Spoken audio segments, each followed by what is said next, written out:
ৰহা সমষ্টিৰ কণ্ঠমঞ্চৰ উদ্যোগত মাহজোৰা কাৰ্যসূচীৰ আৰম্ভ নামঘৰ তীৰ্থযাত্ৰা 2026 ৰহা পূব টোপাকুচি বৰ নামঘৰৰ পৰা নাম প্ৰসংগৰে আৰম্ভ হৈছে নামঘৰ তীৰ্থযাত্ৰা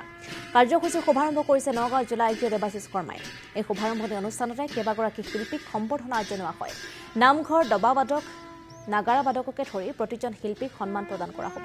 ৰহা সমষ্টি কণ্ঠমঞ্চৰ এই ব্যতিক্ৰমী প্ৰয়াসত শতাধিক লোকে অংশগ্ৰহণ কৰিছে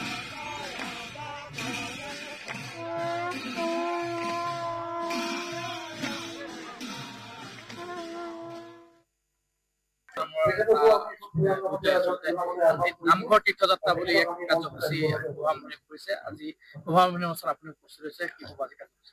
আজি আজি আমাৰ এই বৰ নামঘৰত আজি আমাৰ ৰহাৰে স্থানীয় কেইগৰাকীমান শিল্পীয়ে তেওঁলোকৰ কণ্ঠশিল্পী সমাজ নাম দি নামকৰণ কৰি এটা সুন্দৰ এভাগ অনুষ্ঠান তেওঁলোকে পাতিছে আৰু তেওঁলোকৰ প্ৰথম যি পদক্ষেপ সেই পদক্ষেপটি হৈছে নামঘৰত তেওঁলোকে এই নামভাগ পাতি আমাৰ দুগৰাকী শিল্পীক তেওঁলোকে সম্বৰ্ধনা জনাইছে তেওঁলোকক সন্মান জনাইছে আটাইতকৈ তাৎপৰ্য থকা কথাটো হৈছে কি এই কণ্ঠশিল্পীসকলে আমাৰ নতুন প্ৰজন্ম লাহে লাহে কি হৈছে সেই আগৰ দিনত সন্ধিয়া হলে নামঘৰলৈ যোৱা বা গধূলি এগছি প্ৰদীপ জ্বলোৱা নামঘৰত লাহে লাহে মই কাকো দোষাৰোপ কৰিব বিচৰা নাই কিন্তু সমাজখনত এইখিনি কম হৈ আহিছে আৰু আমাৰ এই মোবাইলটোৱে এটা সৰ্বোচ্চ এটা স্থান এটা লাভ কৰিছে মোবাইলটো আমাক লাগে হয় কিন্তু এই মোবাইল লৈ পেলাই যে আমাৰ গোটেইখিনি সময় নতুন প্ৰজন্মক মই বিশেষকৈ ক'ব বিচাৰিছো আজি নামঘৰ ভাগতনো কি হয় কেনেধৰণে নাম আমি লওঁ ভাওনা ভাগনো কেনেকে হয় গৰম বন্ধৰ সময়ত কেনেকে আমি আগতে ভাওনা পাতিছিলো ৰাম বিজয়খনতনো কি হয় সেইখিনি কথা নতুন প্ৰজন্মৰ মাজলৈ এই শিল্পীসকলে আমাৰ কলা সংস্কৃতি তথা আমাৰ সাহিত্যক তেওঁলোকে লৈ যাবলৈ চেষ্টা কৰিছে মই এই সুন্দৰ পদক্ষেপটিক আমাৰ সমাজখনৰ হৈ শলাগ লৈছো তেওঁলোকক ধন্যবাদ জনাইছো আৰু অনুষ্ঠানটিৰ উত্তৰ কামনা কৰিছো অন্য এক প্ৰসংগলৈ আহোঁ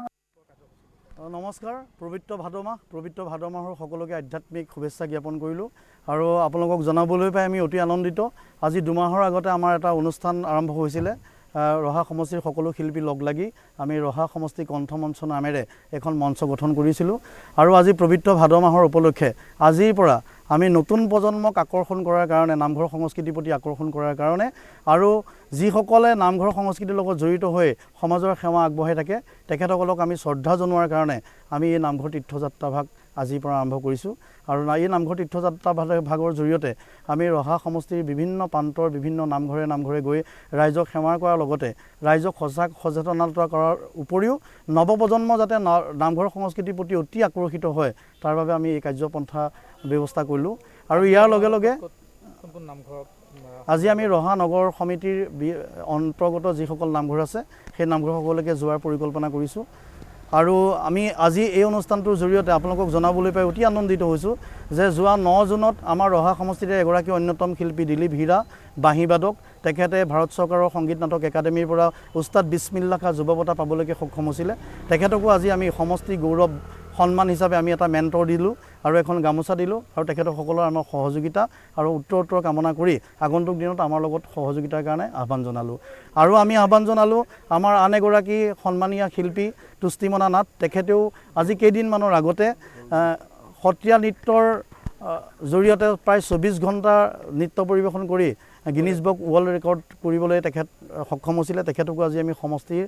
গৌৰৱ সন্মান দি আমি তেখেতকো শ্ৰদ্ধা জ্ঞাপন কৰিলোঁ আৰু অনাগত দিনত তেখেতৰ ভৱিষ্যত উজ্জ্বল কামনা কৰিলোঁ আৰু নতুন প্ৰজন্মৰ প্ৰতি আমাৰ অতি আগ্ৰহ যে যিসকল নতুন প্ৰজন্মই বোলবমলৈ গৈ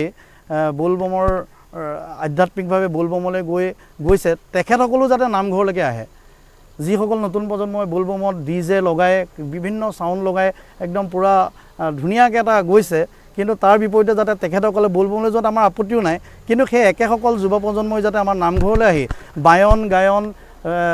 কীৰ্তন ঘোষা সকলো ধৰণৰ অংকীয়া নাট সকলো ধৰণৰ যাতে শিকি অসমীয়া সমাজখন গজগজীয়া কৰে অসমীয়া জাতিটোক গজগজীয়া কৰে আৰু নামঘৰক শক্তিশালী কৰে আৰু নামঘৰক শক্তিশালী হ'লে গাঁও শক্তিশালী হ'ব পাৰে সেই লক্ষ্যটোক উদ্দেশ্য ৰাখি আমি নতুন প্ৰজন্মসকলক আদৰণি জনাইছোঁ যে নামঘৰলৈকে আহক শক্তিশালী কৰক গাঁও শক্তিশালী হওক